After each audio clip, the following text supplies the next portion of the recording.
Hey, everybody. Welcome to episode 15 of the Adaptive Podcast. Tonight, we are continuing the series of beginning your jiu-jitsu journey. Last week, we started it, and we didn't really get to all the stuff that we wanted to. We also have a very special guest coming who has an announcement to us that he is actually beginning his jiu-jitsu journey, so we thought it was perfect. The timing was just worked out so well that we were covering the second half of this topic, and he actually had questions that really aligned with what we wanted to go over tonight. So we're going to bring him in right away, and we're going to get started. So we'll show you some of our promo videos, and we will get started right after this.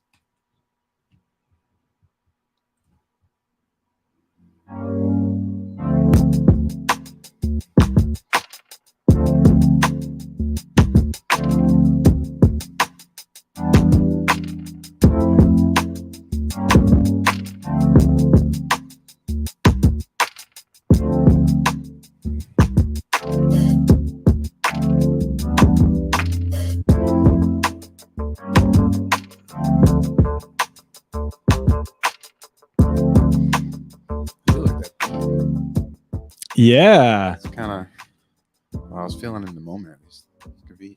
Yeah. Speaking of the beat, shout out to KJ Jack, one of our training partners. He was nice enough to put together some stuff to allow us to use music for the podcast. So follow him on Instagram at KJ Jack. You can also see his album on Apple Music and other streaming services, Kyle Jackson. Really cool stuff. So please be sure to check him out. Again, this is episode 15 of the Adaptive Podcast, beginning your jiu-jitsu journey, part 2. We have really great gear. Please check it out at adaptivejujitsu.com. Check out our Instagram at Adaptive Jiu-Jitsu. We have cool videos that we cut together for you every single week, little kind of training promos. We shout out, of course, Radji Barret Jiu-Jitsu Academy, which is where we train. The podcast would not be possible if it were not for Radji's Academy and all of his support. Check him out at RadjiBarrettJiu-Jitsu.com and at Radji Barret Jiu-Jitsu on Instagram. So yeah, let's get it started. So I think we got something pretty special tonight, something pretty cool. Mm-hmm. We got a dear friend of ours who's taking up the idea of doing jiu-jitsu. I think that's pretty cool, man. It's dope. And I don't, maybe we inspired him. Maybe he just got inspired to do it because he watches MMA. He's really into that stuff. But we're gonna hear him talk about it, which is pretty awesome. Yeah. So yeah, and someone who has been tuning in live to a bunch of our shows, he's commented. So for those of you who are with us live or will be listening in later and do like to join us live and comment, this is Phil D. What's his handle? Does it just come up as Phil D? No. I don't know. You guys don't know? Okay. All right. remember. Yes, Phil D. I'm sorry. Yeah. yeah, Phil. I am sorry. I'm sorry. Yeah, so awesome. So let's bring him on. Let's bring on Phil, make sure we can hear him. Hey, Phil. What's going on, boys? Yes. My man. All right, we can hear him. Pots and Let's pans. get the branding out of his face there. There we go. There you go. Subscribe across his face. Why don't we get? Yeah, I was just about to say. Subscribe mustache. What's up, man? We'll do the four-way view like this. Hey. Not too much. Thanks for having me on, guys. Beard's, hell yeah, beard's man. looking Thanks for coming crispy. I know, dude. Looking nice and toasty. Been working on it. That's Oh, what's look at up. that. AMAC was going to guess Phil. Wow. That's awesome. Cheers. Shout out from AMAC to Phil. Cheers. Cheers. was a great- Thank you guys so much for having me on. Obviously, I love talking to you guys and having our own personal conversations. But yeah, I definitely wanted to talk to you guys about some of the things that I've been thinking of, regarding jiu-jitsu, and definitely have been thinking about it along with what you guys have been talking about in the podcasts, and just like I said, grateful to be on the show. Love this show. Love you guys. Thanks, man. That's awesome. We're happy to have you on, and it was like incredible timing. I mean, So yeah, right. This we was were like we were impromptu, talking about kind of last week, and then we wanted to recap a little bit, and we were kind of arguing. I kind of asked Ed to come at me a little bit, but we were kind of arguing about like some of the stuff we were talking about last week, because it's a little boring for people who have already passed that point. But when you're living in that moment of like first doing jujitsu, it's like a roller coaster ride. It's crazy. But for a higher belt, when he's listening to it, he's like, yeah, all right, whatever, let's move on. No, that wasn't missing my point, man. Wow. I'm not gonna get into it. So yeah, whatever. So Phil, why don't we start with what question are you like right off the gate you're thinking about with beginning your jiu-jitsu journey? So right off the gate, what gym do I join? I moved down here, and I moved down here to North Carolina. For anybody who doesn't know me, I live in right outside the Triangle in North Carolina. I've been living here for about a year. I spent my whole life, grew up in New Jersey, and definitely for the past couple of years have befriended these guys, and enjoyed hanging out and everything.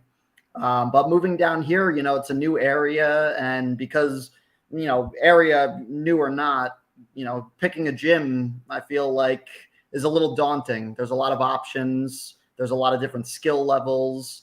I don't know exactly what to expect walking in the door. So I think my biggest question is, how do you pick a gym? What makes it right? When you walk in the door, do you just feel it right away? Like, yeah, I can definitely see myself get my ass kicked here. Or is it, is it something that you try out a couple of times and feel the rhythm, and if it doesn't work, you move along? What are your thoughts on that? For me? Well, I mean, for me, being like the junior here, one thing that I've noticed, Phil, and is very like apparent when you first go to, whether even you could just get it right on their website, but when you go to the gym and you see that there's other training going on other than jiu-jitsu, like if you're seeing some Muay Thai, some kickboxing, if you're seeing that movement, it may not be a gym that is completely focused on Brazilian jiu-jitsu, at least from what I've seen. But like our gym, I think it's really a blessing. We're very focused on jiu-jitsu. Mostly gi too, and mostly gi, which we is have no gi, no doubt, but that's mostly traditional gi jiu-jitsu. Right. So it's like, what are you looking for, Phil? Let me ask you that. Are you looking for more traditional, where you wear a gi, and that's how you do jiu-jitsu, or you want to do both, or you want to do no gi, where you're wearing just a rash guard and shorts? To be honest with you, I honestly don't know. I have been encouraged to do, to get into mixed martial arts my whole life. My dad did it. I grew up watching my dad come home in his full gi and rank up in karate. For me, I started karate at a young age and did a little bit of like Muay Thai when I was, probably 9, 10, 11 years old, somewhere around there. Quickly got out of it. Wasn't really big into going to the classes, and just, it didn't seem the right fit for that time of my life. But now I definitely am interested in the fitness aspect to it. I'm interested in like the level of focus and understanding a little bit more about the definitive motions of the sport. As you mentioned earlier, I love MMA. I love watching UFC. I love watching, pretty much any sort of cage fighting is awesome. Seeing all those different techniques kind of put into one, into one fighter. But yeah, I mean, as far as the clothing I'm wearing, doesn't make a difference to me. As long as I'm getting a good education in the sport, working on a routine that is good. Okay, I mean, that's respect. I would say that if you're going to learn jiu-jitsu, I would do both, obviously, but traditionally I would definitely learn, gi, because you can apply a lot of that stuff in real life too. Obviously, just as much as no gi, because no gi is like no clothing, but you choke someone out with their own jacket. You know what I mean? Mm-hmm. So I don't know. I don't know. I just think there's something awesome about traditional gi jiu-jitsu, but obviously that's up to you and what you can find. As far as like you walking in and vibing with a place, that's about people, right? it's all about who you run into. Now, as far as like how hard people go in certain gyms, that's on your tolerance, I suppose. But just make sure, Phil, I know you have a good read on people, so I would just always know who you're talking to, be real, be honest with people that you're talking to, and then you just see who you vibe with. If you feel like these guys are clicky and are jerk offs, then yeah, you're probably better, unless, I don't know, some places are different. Maybe you gotta like, tough it out for a little bit and they bring you in. I don't know, but just I don't know. I would always look for a gym that vibes where they're just trying to make you a better, not only jiu-jitsu practitioner, but person, if they have that kind of mentality. So Phil has something that unfortunately isn't like what I had, because me going to the gym, like our professor I was friends with already, these guys were my friends. So it was like I was going into an environment that even if I didn't like it that much, I was going to stick through it because I wanted to kind of do something with these guys. So for you guys that have walked into a gym before, and like Radji's, or like when you did Muay Thai, like what is it like walking in for the first time and not having anybody there? You know what I mean? Beginning? Mm-hmm. It was awesome because Radji was really good, and he was a really good dude. You could just vibe with him. Obviously, he's a very personable person, he's a good dude. So it's like chemistry instantly became, teacher and student. So with what Mark just said, shout out to Mark. I'll bring it back up. What Mark just said, I think that as you go, you sent me the name of the school. I'm ashamed, but I can't really say his name, so I'm not going to try. But I think you'll have that feeling of, hey, I like this place. I want to be here. And this guy's made me comfortable. I think that's something that's important, is that you feel comfortable by the person that's leading that training center. Yeah, I feel like if the environment you're in and they made it fun for you, and also like, ooh, I could see the challenge in this, then I think you walked away with something that makes you go back for seconds. So are you looking to focus on jiu-jitsu, or do you want to do some striking? Do you want to do cage work, or you want to stay focused? And do you want to become an jiu-jitsu? MMA fighter? Honestly, I think, if anything, I want to expand, as much as I can. Like I said, I really can appreciate, watching these UFC fighters who, come from, multiple different genres of fighting and, can apply all of these techniques. I'm not looking to compete, I'm not looking to, try to, be on Ultimate Fighter in 2 years from now. That's not my plan. My goal is to, gain more physical ability than I already have, build strength, condition myself, build cardio, build stamina. These are, all things that I'm looking to do that, I think that jiu-jitsu is a good start. But as far as techniques go, I mean, I'm very interested in wrestling. I'm very, I'm okay with striking. Striking was never really my style. When it came to, any thoughts of fighting or even just rolling around with friends. Did I'm you not a wrestle when you were younger? Yes. Yeah. So Nogi is very, very similar to that. It's, you're not using any type of material to grab onto, and you're having to do a lot of like It's more goose wrestling, necks, whereas like there's more judo and the gi. in the gi, right? Yeah. And I'm just starting to do like, Yeah, you and Morrow. yeah, like Oh, starting to dude. look at. He got dropped so hard. Sorry, man. I'm putting on blast. Hey, I got him though right before that. You did, and I was complimenting you too. I got him man. before that, You and he did. even And said to everybody, me, yeah, and then but you went down so hard. so he did a He's just sitting there and asanagi. he's like, Morrow just looked over. He's like, landed here, like right in the middle of the sternum, like in the low part of the sternum. It just felt it compress, And I just stopped, and he was like, "You okay?" And I just looked up at him. I just need a second to know if I'm about to die. You or know not. what you've done.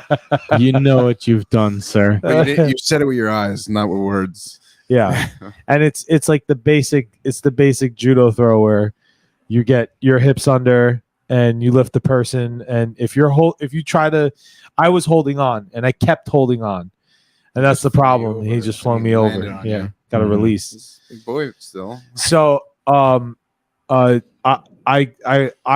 firm believer, at least from my experiences, the gi is just it's so it's thought. I know that no gi is thought provoking, but I really do believe that gi is incredibly thought provoking because you're sitting there and you see the grips on the sleeves, you see the grips on the collar, you see all the points of contact that you can make when you are in a gi, and it's just so different from that no gi. But that no gi is like the sexy thing right now.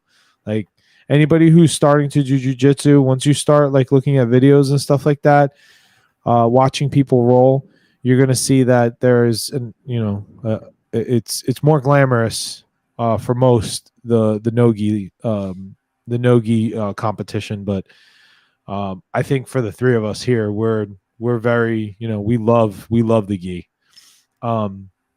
Yeah, I'm more of a gi guy for sure. So as 100%. far as when you're beginning, do you have a plan? Is it this week, next week? Yeah, so this week on Wednesday, I'm going for my first class. Awesome. They actually offer a free, first class, I guess, to, get in there, check it out, spend some time with the guys and take part in a class. I was told to bring a gi, and if I don't have one, then they have some, at the gym.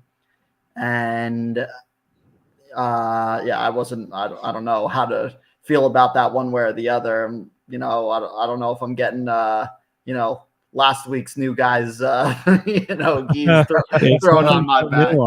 It's definitely not a new one. Yeah. So, but this is information I don't know because I've never walked into a gym like that before. I don't know what to expect as far as, even what I'm going to be doing on day one, if they're going to have me physically do anything or just watch. You called them, or did you go there and talk to anybody? So I messaged them through Google. So, instead of, calling, I wasn't sure what their hours were. So there was just like an option to shoot them a message on Google, and I got a response back pretty quickly within I would say within a couple of hours. I hope this isn't like some How I Survived episode, but no, this is a pretty big gym. I've noticed that it's on like one of the main drags by my place. It actually is in the same town as as where I live. So, cool. I didn't necessarily, expect that, but I just saw that there was a lot of great reviews. I looked at some of the history of, some of the teachers, and they have a lot of affiliation with the Gracie family, which is pretty cool. That's what I did. It looks like Amanda's saying that exactly what I did right at the bottom there, that just, did some research on the professor, and I see that they do practice jiu-jitsu as their main art form there, but they also incorporate judo, wrestling. And I know that they have a competitive team there as well. So, they're probably mostly like competitive jiu-jitsu where they do no gi and gi because they do wrestling and also judo. So this looks like the school. Yeah. If I'm not mistaken. That's the one. Use the picture layout, Eli. How do I do that? Just choose it. It's here. I'll do it. There you go. This is better. Okay. So this is your gym, Phil? That's going to be my gym. Or this is going to be the one you're trying. Yeah, at least I'm trying. Hopefully it becomes your gym. Apologies to the professor that I don't. Yeah, it looks nice. I don't want to butcher his name. I believe it's Karakau, I think is how we saw. I think it was Karaoke. Karaoke, that's right. Yeah. Yeah, I don't want to butcher the first name. I don't want to disrespect the guy. So yeah. So either way, I mean, listen. Until you go once I did, you said it had good reviews. The gym looks nice. It's very big. It looks nice. I've never actually like stopped by the place, but I pass it, all the time, and definitely looks like a nicer gym, possibly something newer. That was the one turnoff, is that it seems like it's a newer gym, and Google only has reviews on it for maybe 3 or 4 years. So, I don't know how long they've been around, or if they started somewhere and moved to this location recently, but looks like they do a lot of competitive work. Yeah, it looks like the school looks pretty good. They got a good amount of people. Scroll up. What was that logo? It looks Yeah, like it's a bear. is it a bear or is it a badger? It's a bear. I don't know. I would imagine it's a bear. It's a bear. It's a bear. I thought it was a sloth at first. I was gonna say, I don't know, man. Oh man, That's not what you No, want. that's a bear. That's a bear. it's a bear. It's not what you want. That's hilarious. Oh man. All right. Well, that's cool, man. Yeah, Guys, all right, pretty so cool. shout out to them, man. Definitely, we'll have Yeah. to have you back on in a couple weeks and give you another interview on how that went. And Maybe if you're like, fucking 3-month mark, be like, yo, man, yeah, how's it going? Let you know how the journey's going. yeah, that'd Yeah, be cool. man. No. Yeah, that'd be dope. Let me ask you a question, man. How often do you feel like you're gonna be able to train and stuff like that, or you want to? Ideally, at least like 3 to 4 times a week. That's perfect. That's good, yeah, man. I think that's something that I can manage. But again, I don't know how strenuous or long that these training sessions are. I mean, right back at you. What is the, average length of time from the time you walk into the door and start training to the time 2 you're hours. walking out? 2 hours? Yeah, because you should have about an hour class. You should have about an hour class, and then they'll have an open mat, so you can basically go and give it a shot. Ask questions to whoever you're working with. Tell them you're brand new. You don't know what to do. Yeah. I mean, let your wrestling instincts take over. Like from when you did wrestle, feel like a little kid again. Like just attack. And don't do it like I wouldn't. It's weird. How do you explain this? Don't get overly aggressive, but you could still be competitive. Right. You know what I mean? Yeah, because don't you get also too excited. yeah, don't like just know this, you're gonna get your ass kicked. So as you're doing it, keep yourself safe. Don't overcommit to things because somebody might be like, oh, all right, this guy's coming at me. I would just take the training as you're like really trying to learn and absorb. You know what I mean? When you get put in bad positions and you're uncomfortable and you feel that pressure, tap. Also be ready to say tap verbally, because when I've seen with a couple newer students, and it was usually like a newer white belt and another brand new white belt, and the newer white belt is like, oh man, I got a key lock, and he's going for it, and the other guy, instead of actually saying tap, he's like, ah, and he screams because he's just not used to saying tap. Or sometimes both your hands are caught up and can't reach the mat. Right. So you have to be prepared to say it verbally. Yeah. Exactly. Verbally say tap. So yeah, That's a good No tip. shame. There's no shame in that. There's no shame. That's a good And tip. No, that's More solid. shameful to get hurt. and don't feel like you're gonna solve this anytime soon. It's not gonna happen. It's gonna take a really long time. Oh yeah, no. Just keep coming.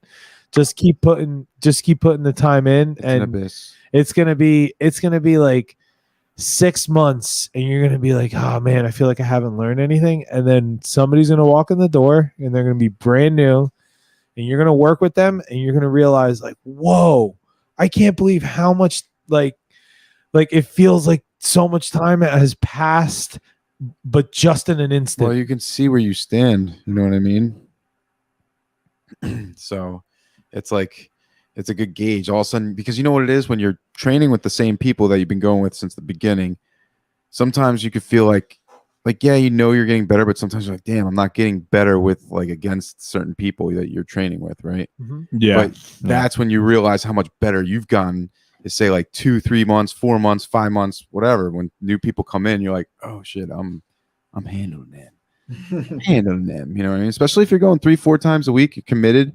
That's why I also say if you really want to be able to do that, I would say pace yourself and be willing to learn. And like if you're getting thrown around, let yourself get thrown around. You're not gonna get as tired. You're gonna get tired from fighting back. So if you're like, shit, I'm stuck, tap, man. Just learn. Be like, all right, how did I get there? Just think about how you're like getting thrown in positions. You know what I mean? As you're learning and controlling your, within yourself to, because sometimes. When you're going against other white belts, you're gonna have, like, oh shit, I got the better of them. You know what I mean? Mm-hmm. It's like you're gonna have like competitive matches and stuff like that. And as much as you may say, like us having this conversation of being like, hey man, go in there and like maybe not be overly aggressive, and don't like try to win at every moment, but your inner desire to conquer is going to come out, and you're going to want to fight. Like it's gonna click, and then the match will be over, and you'll be like, "Oh man, I just exerted so much energy, and I didn't even realize it." Like it happens like that, and that's part of the. I've seen people. You've seen people throw up? Well, no, not, but have to go to the bathroom. Oh like, yeah, because they're about to puke, or they did puke. And even it's a different. I know. It's a different type of exertion. It's like it's not like running, right?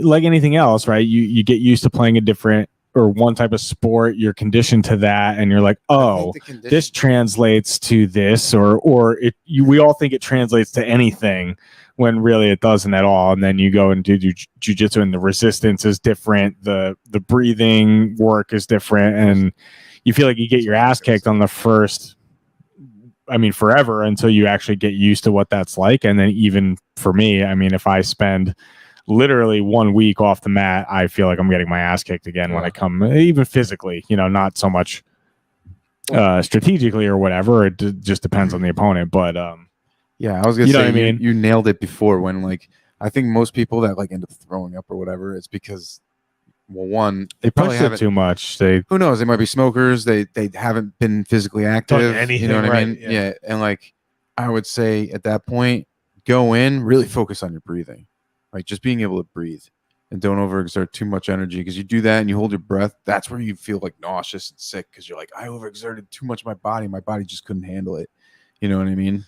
Definitely. So Phil, as far as diet, lifestyle, where would you say you're at? Are you conscious of the things that you eat on a daily basis? Do you drink a lot of water, and do you do any type of like exercising? So yes, I'm very conscious of what I eat. Try not to eat any, like fast food, processed food, things like that. Typically I'm, very big on meats and vegetables. I try to incorporate that, every once in a while is like, a pasta night or something like that. But, other than that, I would say generally healthy diet. And then as far as exercise, I would say probably very minimal exercise, at least in the past year or so. You're doing 8-ounce curls? What's that? 8-ounce curls? Doing no curls, man.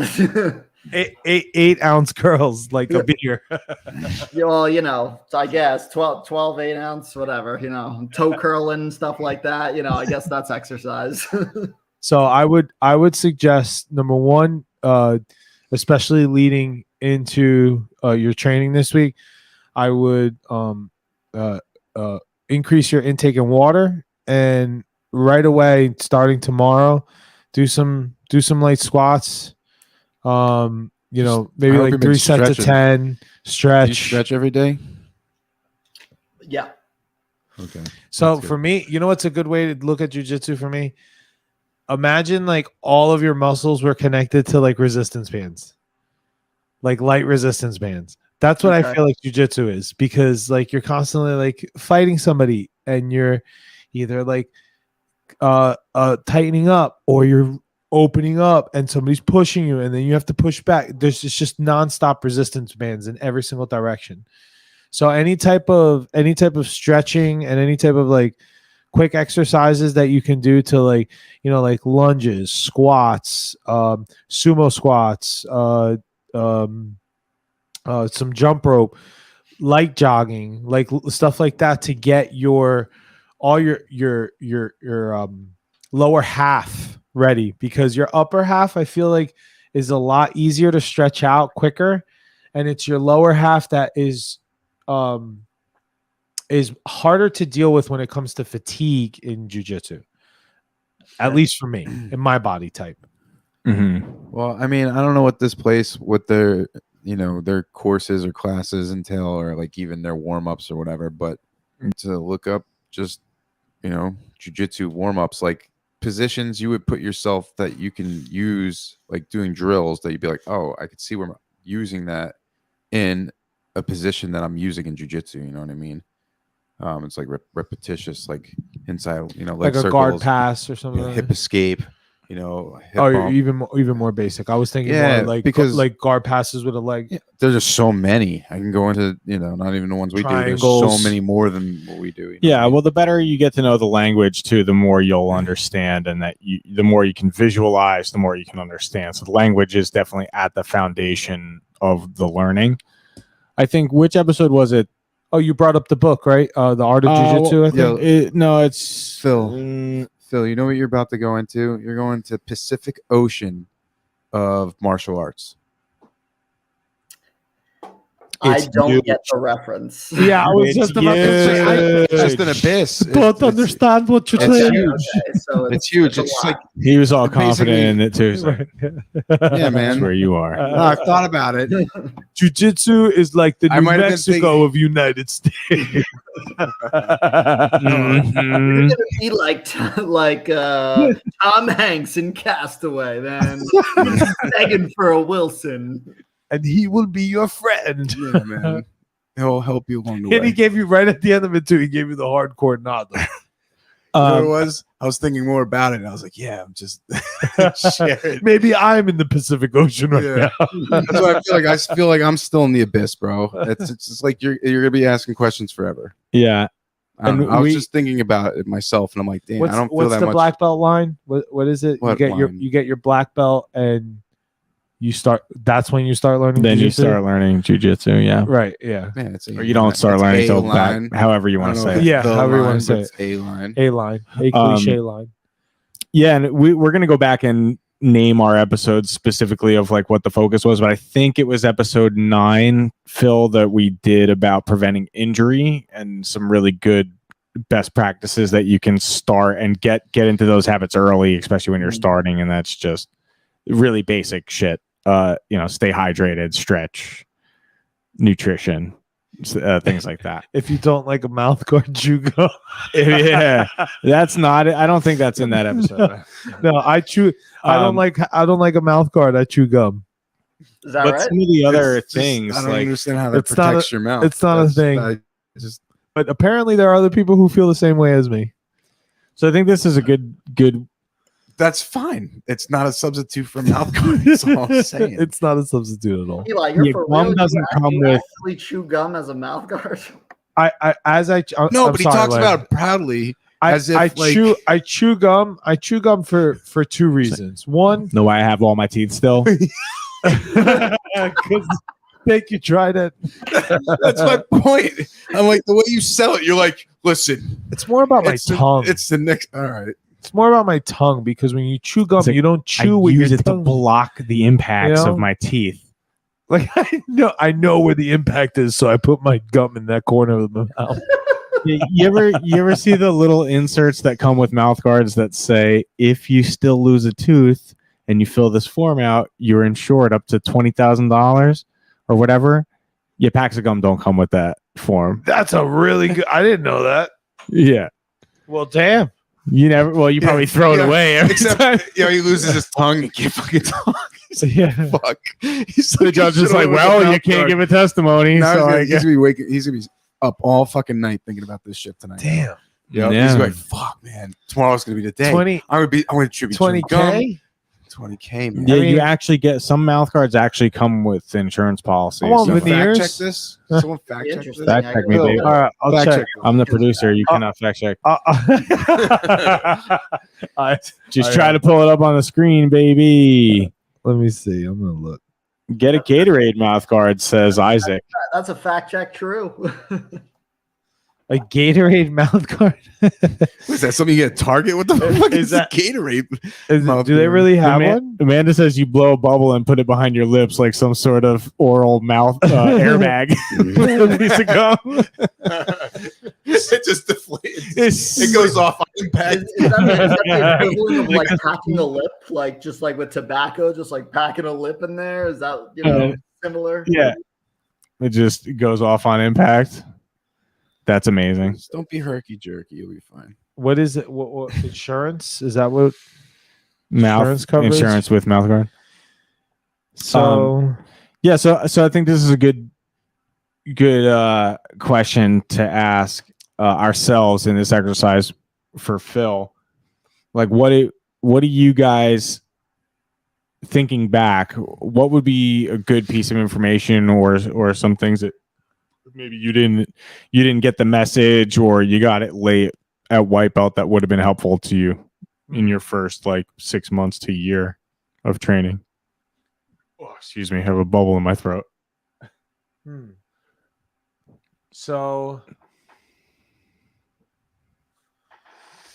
So I just said it, and I don't want to sound like a broken record, but doing other little things outside of you going to jiu-jitsu. So that could be working on your breathing when you're at home, like spending time doing like Wim Hof breathing, doing water, whiskey, coffee breathing, like understanding what that is. Diaphragmatic breathing. He's like, what the fuck? Diaphragmatic breathing is the most important thing. You can look into all that shit. Yeah, No doubt. I think it's really helpful. But dude, are you active? Like you say, you play basketball still, and you do like I would say do other well, stuff. Are you throwing my comment to the side? Is that what you just did, right? You just said, "Fuck your shit." No, it doesn't mean anything. not necessarily.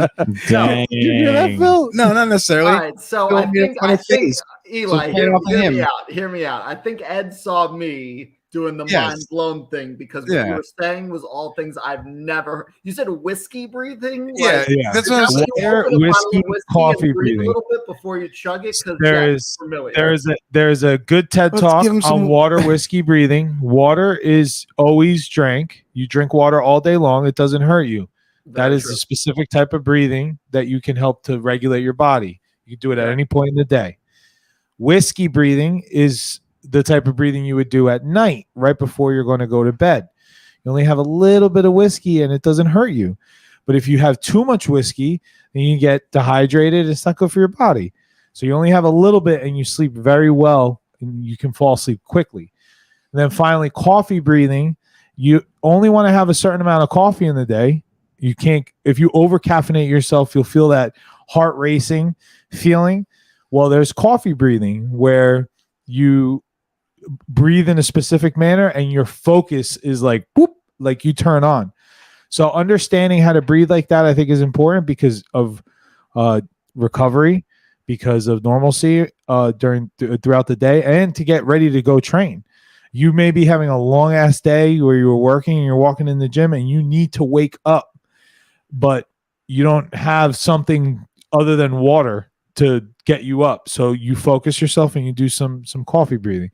But diaphragmatic breathing as a white belt is so important because you're going to be mounted all the time. You're going to be in side control all the time. And if you're chest breathing, you're not using 20% of the bottom half of your lungs. And you're also restricting the muscles and the compression that's on your body, where when you diaphragmatically breathe, somebody can sit on you and it doesn't bother you at all. Like somebody could just be on your chest and it doesn't bother you at all. So for me, as a white belt, I would have wanted to hear that. That's also something he's gonna have to learn as he experiences it. It doesn't matter if he starts practicing that too. I didn't know. It'll help after. I didn't know about it until Still like needs my to- fourth stripe, and it was. Yeah, but at that point, think about how long you got your fourth stripe. You already experienced so much of that. You just naturally learn it. Well, isn't that part of the question? What would you want to tell your white belt self? Like, that's essentially the question, no? Okay. I mean, that was a long-winded answer. No, I didn't But- think that. Oh wow! Yeah, like that. I'm getting hate from both of them. And Isaac, I didn't mean it like that. Isaac makes a good point. Don't forget to do oxygen breathing. Very important in jiu-jitsu as well. And I'm getting hate from the comment sections. No. I think that. So what? I would. From my own family. My What I God. was going to say is breathe.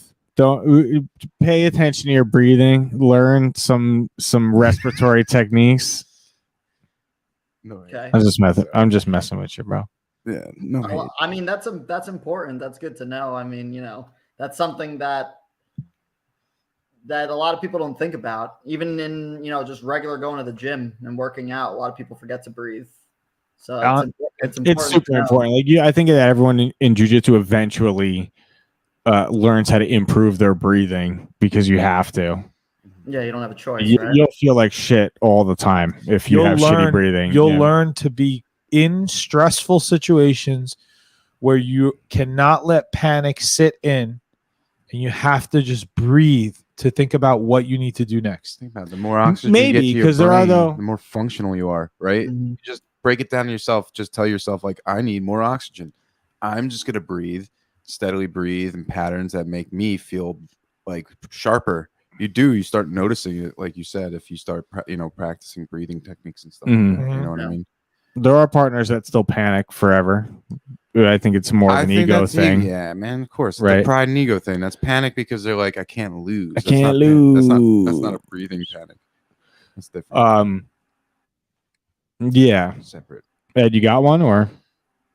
What I tell my Well, what? Maybe even expand it to like what? Yeah, what do you wish that someone would tell you, or what do you wish that you would have done more, even if you knew it? Or But, even something yeah. maybe that like you look back on, or that you see somebody new coming into it and you see them do something that you're like, man, that's dumb as hell, but also that's something that I did, like I was talking to you guys when I first brought this up to you guys that I was interested. I was saying like, just scrolling the internet trying to get a couple ideas of like what to do, what not to do. Like I didn't know about, no shoes on the mat. Like that's like a very strict thing. That's like, if you do that, like you walk onto the mat with your shoes, that people are going to look at you and be like, hey, idiot, something along those lines. Is there something that you see newer guys do that you're like, man, that's dumb, but guilty as charged. I also did that.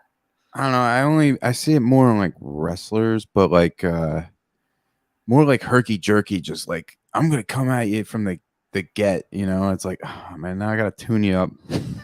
like fucking I gotta put a little effort because I see you get some like grip it's behind so you. funny when I see Eddie do this to people. When I see Eddie tune people up, it's hilarious because the match ends and like you can see in his face, he's like, yep, had to do it. Had no choice. I don't know what it is, man. But don't be overconfident. Is that like, don't go in there? It's more along the lines of thinking that like if you don't know what you're doing, like don't be like looking like I don't know. Sometimes guys are like, like I gotta prove like I'm better than you. Like right out there, like you're not gonna be. Oh, and that's not no and if you're disrespect to training anybody new partners- coming in, but it's like you're going too hard. Mhm. You know what I mean? You're gonna get hurt most likely. You know what I mean? I don't know. It's just more like herky jerky people that are like I know you, Phil, so you don't have this problem. But for me, it's like, but I didn't have to tell myself this. But I don't know. What was the question again? Something I would tell my white belt self? yeah.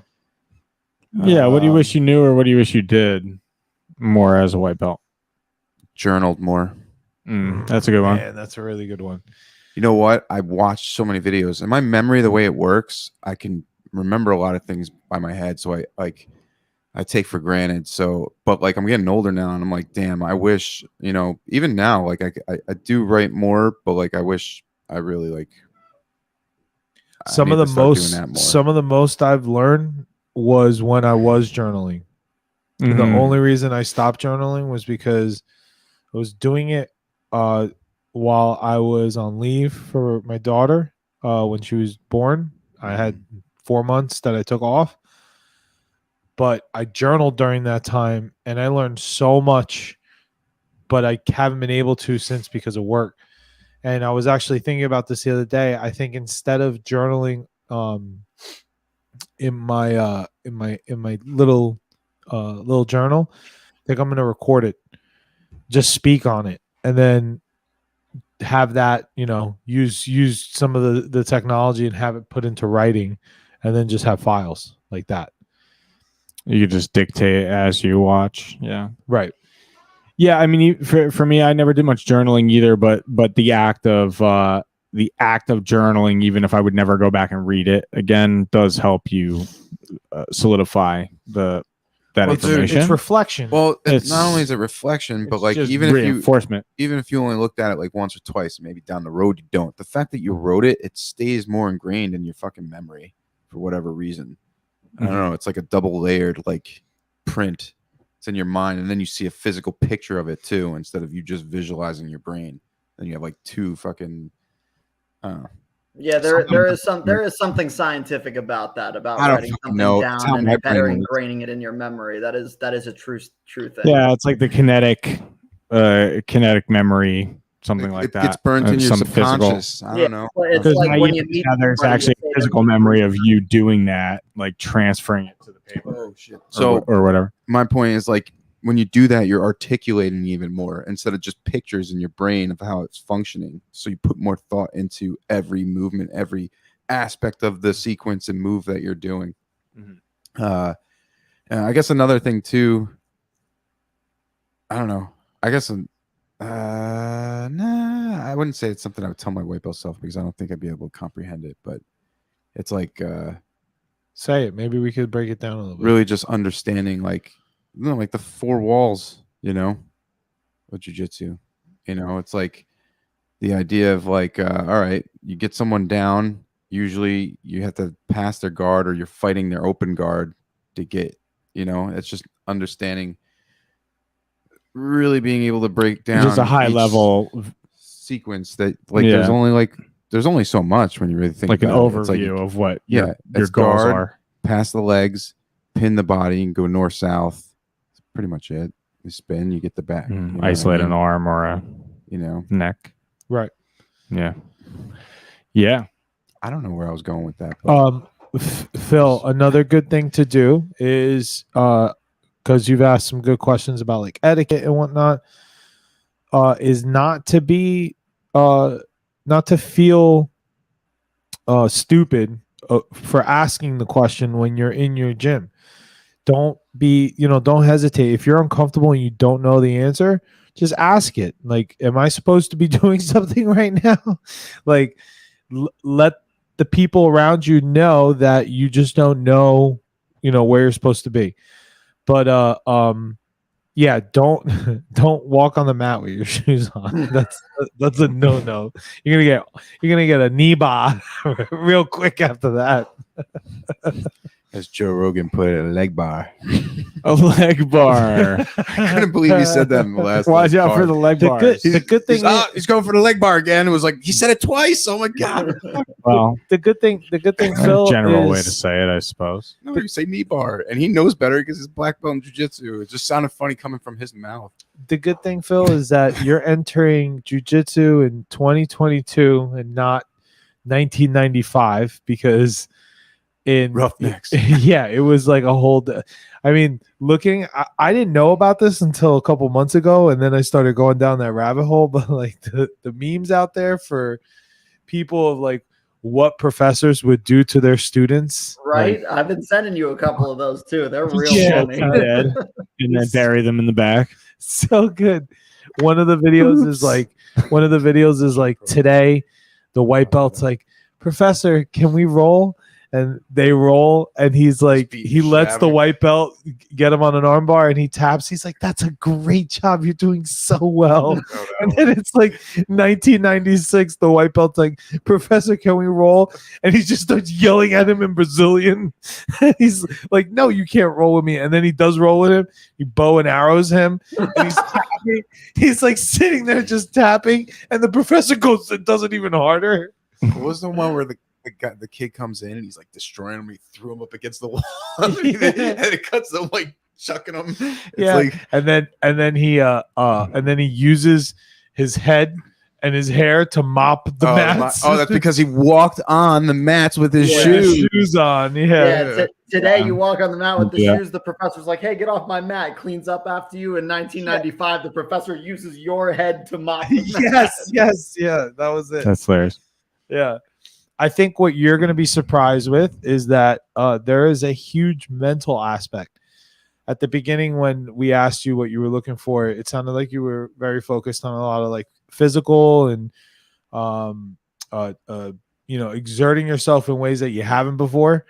I think what you're going to be really delighted in after you've done this for like, I don't know, I think I got it after a month. I started to really feel the mental positives from jiu-jitsu. Like you really have like clarity and focus, and in any stressful situation you start to calm down. You start to realize like, what's the worst that could happen here? Like nothing's going to happen here. Like you're not worried because you have control of the situation. You're breathing, you're paying attention to everything that's going on, where like, for example, prior to jiu-jitsu, when I was dealing with stuff at work, things would get really stressful, and I would find myself allowing my passion to become too emotional, and I'd be going past a certain point. And jiu-jitsu has taught me to stay passionate but be objective without allowing my emotions to take over my decision making. And it's such an awesome thing that the sport has.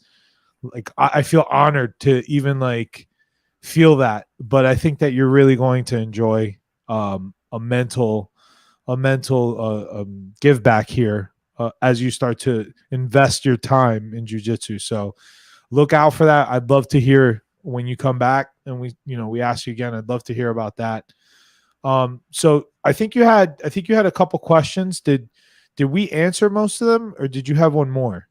Yeah, no, you hit pretty much everything on the head. I mean, I don't know if it was last week episode or the week before, but we were talking about, you guys were talking about just general hygiene and things like that, which, I thought was a really important episode because, yeah, you see it. You see it at anywhere you go, any sort of gym or, sporting, like team sport or anything like that. There's always the stinky guy, and you don't ever want to be that guy, and you don't really ever want to be around that guy, So see, man, you just have a good head on your shoulders. So good job. You know what the deal is. You don't want to be a stinky guy. Keep yourself. You can only contribute, what you do. You know what I mean? You can't, obviously. You don't want to be that everybody guy. else. You don't. I think all of us can say firsthand, like, all right, if you are the stinky guy, I don't know if you know it or not, for anybody listening, sometimes your gi doesn't smell until it gets hot or until it starts getting some friction on it, and then that funk starts coming out, right? And you either smell like vinegar, like cheese, like cat piss. There's a bunch of different gi smells. Right? So you put it on preheat.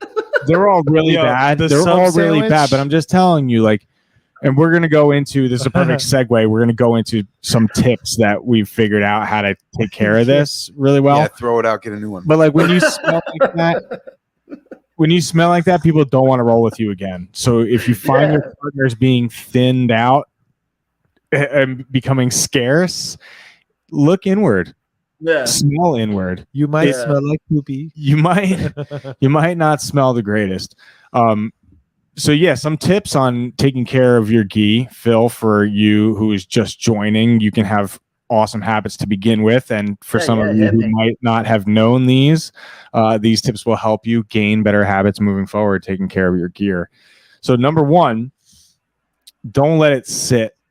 If you don't have time to wash it that night, you should wash it after training if you have the opportunity to. If you do not, don't leave it balled up. Hang dry that shit. Hang dry it. The reasoning is the moisture, the bacteria needs moisture. The more time you leave it with the moisture, the stinkier it gets, the deeper it goes into the threads, and the harder it is to get rid of. This blew my mind. I just found this out. You can ruin a gi. I just found this out Well, you this already week. knew the concept of it. You No, just didn't I did realize- not realize you could let the gi dry dirty and It's it would not- not get. You're missing it. It's not that it's drying necessarily dirty. It's Listen, dirty. It's a little less dirty. It's still dirty, no doubt. But like, at least if you can't wash your gi, right? And like you have, at the very least, hang dry it so most of it evaporates that night. And like he said, if it's balled up, right, the longer moisture sits, that's when mold and the bacteria starts to create and stuff like that. So it's a timing thing. But the less that you have of it, most of it evaporates. But as far not as smell, like I would double wash it at that point. Maybe. You can double wash it. So all right. So next thing, right? If it does have a little bit of a smell, I found that you can use like a deep water cycle or a heavy soak cycle, or soak it in a bathtub or something if you want for a little while with the detergent in cold water and let it soak for a little while. A little bit of vinegar, not a lot. yeah, it's just a little The bit. key here is that if after you've dried the gi, it still smells like vinegar, you use a little bit too much. You know, And that turns into the sub smell. it's so much worse than that though. The sub smell is like that's like the light way to put it. It is a very. It's like a sub that like a kid left in his lunchbox and left it in the No, cubby. it's like you and went then out was rub back. like ham in your You're nose. the poor guy, unfortunately. You're like, I need something. And it's like, shit, that's the one that's been sitting overnight in the dumpster. Oh, Does that mean no. too much? I don't know. I mean, you could say like you went to the beach with your sub, but left it in the car, and then you went to go get it after it's been sitting in the sun. That was smell when painting you a open picture. your car door. I felt like that would have been a nicer picture of what this smell represents. He said, "I picked the last sub available." In Some the guy didn't have to be less fortunate for your analogy there. So the other Is thing, this over the top? the next Wait a second. Ed's analogies are really on point tonight. It's like being a sub in a dumpster in the middle of the Pacific Ocean. for 100 years. Yeah, for 100 years. 100 years, forever and ever. So another good tip too is, I mean, I like to really dry. I like to dry my stuff. Some of the gis are not pre-shrunk, so some of them will shrink, and of course, like drying any fabric, the dryer will wear down the fabrics over time, which will make it wear out, right? Start to fray, this and that. I mean, I think it takes a really long time for that stuff to happen. I prefer to dry my stuff, but I also buy them big. I buy my gis one size up, and I dry them in the dryer. But if you can't do that, you hang dry them. Or if you don't want to use a dryer, you can hang dry them. That's probably the preferred method. My personal method is I like to use a dryer. Sunlight is also a really good way to dry the gis because the UV naturally kills bacteria too. But the thing that people don't like about the UV is similar to the dryer. It also weakens the fabrics. So the UV light breaks down the fabrics, makes the gi weaker over time. I don't know how significant that is because I don't, anecdotally, I haven't. You don't done find it. more wear on your gi jacket from the dryer? Yeah. I mean, I'm like a minimum gi kind of guy. I don't have a lot of gis, so a lot of mine get washed and dried very frequently. And yeah, I mean, my black gis are like more of a grayish blue now, and that's probably attributed to the dryer. Care about that shit, but I don't care about it. I just don't want it to have smell or bacteria loaded up in it. So the dryer, to me, like that heat source, the fast removal of the moisture, the heat to kill the bacteria, that to me is just the best way to do it. I don't know. And I don't know. Do my gis smell? Yeah, I was just gonna ask the same question. Like you guys have here's told me the thing, 100 right? times. Both of your gis are fine. Okay, because here's the thing, right? I used to dry them all the time. The reason You guys hang really, dry them you now, guys really aren't like two types of guys that really sweat a lot. I sweat like a I'm fucking sweaty. maniac. Are you I out am of your sweaty, mind? yeah. Anyway, I'm not stinky, but I'm sweating. well, it's weird know that what? you like have this observation, but you're actually way off. Too. I sweat never- like a I've fucking never had monster. moments where you guys are like sweating I feel on me. bad sometimes. I feel like I'm fucking dripping like goddamn Patrick Ewing on you and shit. Really? I've Yeah. never noticed it. My hair too. On top of that, anyway. But What the Yeah. fuck was I gonna say? I was gonna make it. I had I don't know. something. You piece of shit. Another You analogy. fucking You suck. piece of human garbage Over this. Oh my in the middle god. of the ocean in a dumpster, 100 years. Eating a sub. Yes, I mean those are pretty much all the tips. You were, Like don't you were talking about you were saying about drying the gi. Yeah, I'm sure it No. was. No, No? I think I was. Yeah, okay. I used to I drive do all have the time. something My for shit Phil, used to too, fucking on shrink. this. And it would shrink past the point of like, all right, I can't fucking wear this anymore. You're like fat now- guy in a little coat. For me, even, you know. So I used to go A2s, now I just do A1s. And when I hang dry them, they don't really shrink at all. So this is where they I always wanted- stay the same. This is where And I the wanted to thing go is, with This is the thing, they always dry within like 5 hours. So it's like I feel like, yeah, okay, obviously, like you said, just get it done and over with. But that's why I asked you, I'm like, do I ever fucking smell? Like there's no Yeah. funk. So it's like it's doing as long as you do it. And again, if you can't, Man, that would have been make sure you fun hang if, dry. if you were smelly. at the most, fucking wash it the next day. That would have been You know, great don't if let it you go were past that. smelly and like now Mhm. was the time that You like just we brought had it that up. right Yeah, like we had that go. intervention, bro. Actually, Am I bro, you smelly, smell guys? Well, Actually, here's yeah. the thing. We don't want And- to have this discussion online. Yeah. But you smell like actually mayo smell that's that been left in the dumpster that the sun. bum hangs out Yeah. and eats subs. So Uh, in the middle of the Pacific. So gi sizes. So to explain to him, so Phil, I think you're gonna be an A3, and when you start to buy your gis, Aren't you an A3? I'm an A3. I think he's an A3. I don't You think just he's gotta an look A2. at the I chart, think he's an man. A2. I don't He know. buys too. I don't Lenny know. buys A3s. Yeah, and then he dries the fuck out of them. Shrink. All right, so I do Shrink into shrink his them. perfect So maybe you're- A2. maybe He you're- wants to get rid I'm of like the fucking- 5'10", 5'11", and I weigh like 180 pounds about. That's like exactly my size for the most A2, part. A3, yeah. So you could also get, and you said you're 5'10". Yeah, just about. Yeah, like 5'10", Just look at the 5'11", size somewhere chart. in Why there. are we the size You gotta chart? look at the Just size look at the chart. size chart. They got the L's for long and the H for huskies. That's really what you need to know. Yeah, That's really what you well, need to know. let me Depends ask what you brand you something. If it doesn't have it, it's just a number. Ask away. So Lenny 0. mentioned that he has a black gi. Now I don't know what everybody wears. I mean, I'm sure it differentiates. You should per person. totally get a red I mean, gi.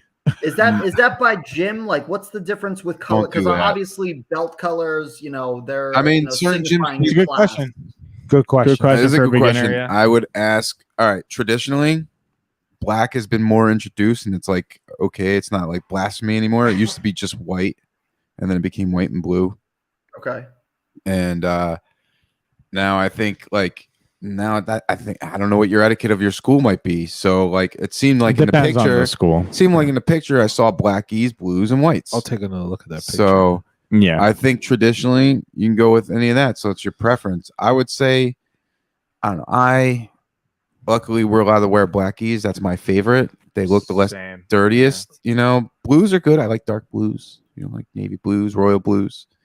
But whites, they look great the first day. Always the best. It's like I don't want to wear this, and then you do, and then there's like it's not as white. It's a little dirty, blood stains. I like the blood stains, but it's not as white. So it doesn't. It just looks like you look like the smelly guy that's been eating. Yeah, it looks worn. It looks Yeah, dumpster. off white and yeah, gross. They and always stuff. look so crisp. Though. I'm not saying you are that guy. At that first smells. they do. I'm just saying that's what it looks like. My white war Yeah. tribe still looks kind of crisp.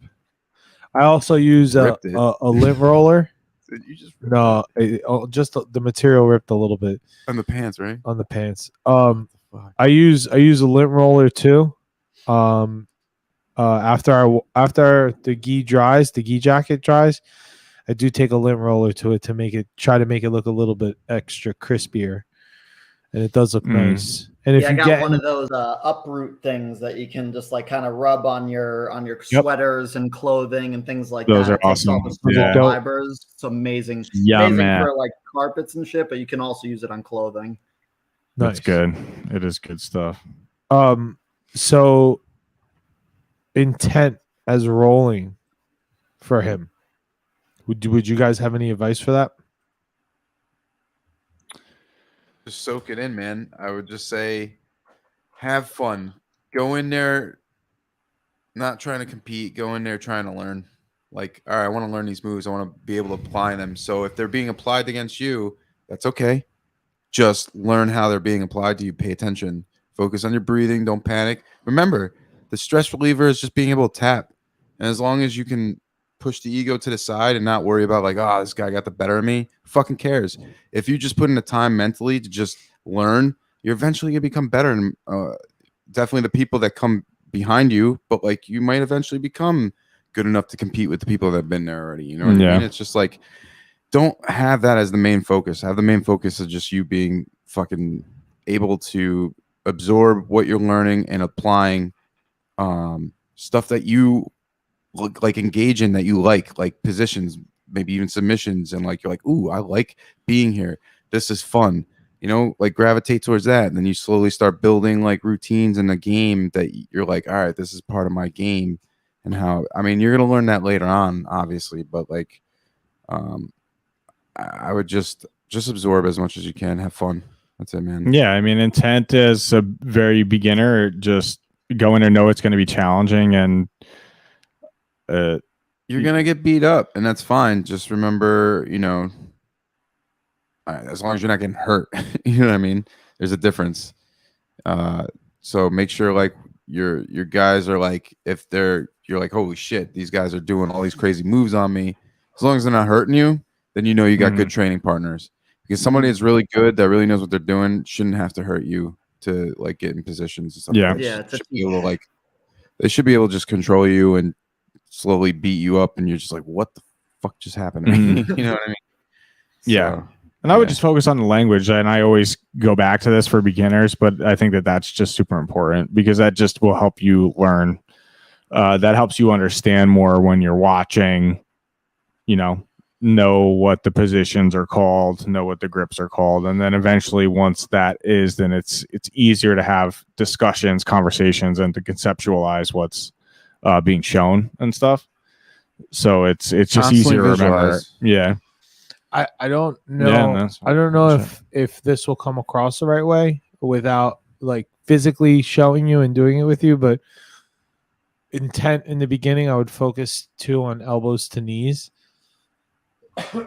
So like whenever you're rolling with your partners and they're attacking, like looking to being able to bring yourself to the position where your knee is touching your elbow will help to create an understanding of your space, and it's also a way to defend.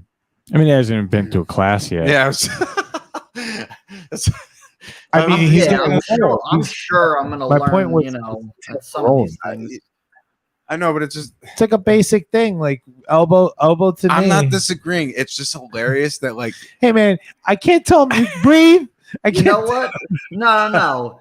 I will say that makes sense, and actually that puts a lot of things together watching some of like the professional fighters and seeing that that's like one of the things that they always go to is kind of like keeping that tight grip and kind of, you know, creating that space and understanding where you have, you know, retaining guard.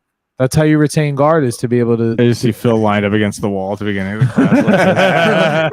I'm just gonna walk in the door, man, take my shoes off immediately. He's in a squat position. He's like this. He's like, I am here. I'm ready. Is this BJJ 6 p.m.? Somebody told me that all I need to do is this.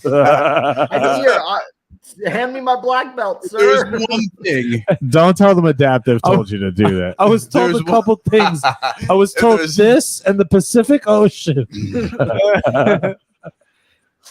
I'm learning about the Pacific. And whiskey breathing. I love whiskey breathing. Yeah. Whiskey, coffee, tango. I love whiskey in my coffee breathing. Someone told me there's coffee at the beginning of this and whiskey at the end. You do the whiskey tango foxtrot. Yeah. Well, dude, it was awesome to have you on here, bro. We're really happy to hear that you're starting jiu-jitsu. It worked well with our schedule this week. We were continuing this conversation from last week for beginners, and hopefully anybody listening, including yourself, kind of got something out of it. You know, listen to the all the episodes moving back. We are going to start naming some of them so that there is an easier way to find the focuses that we talk to in each episode, because many of them really are for beginners.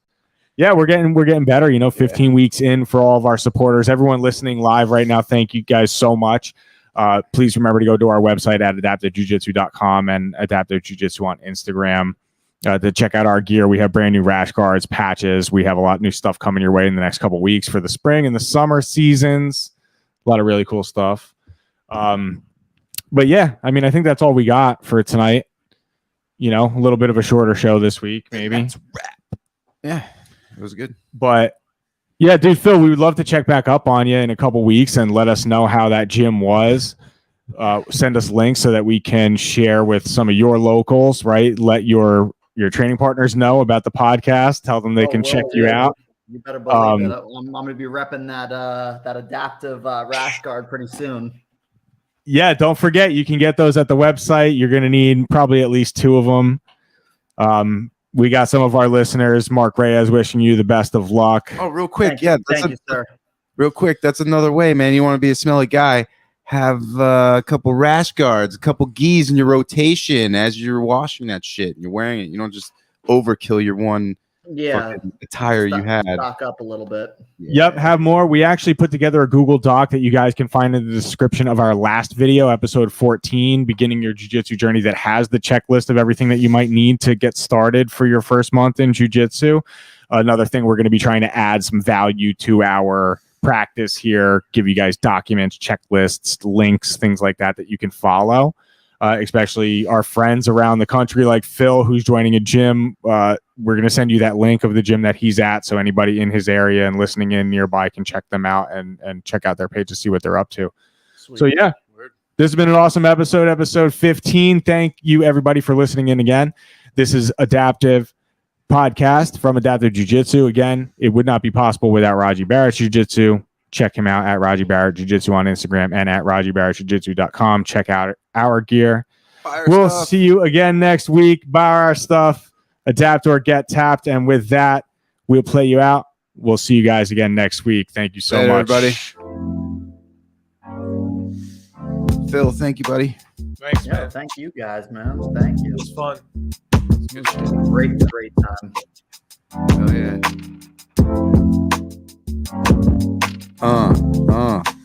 Ed's got a poop.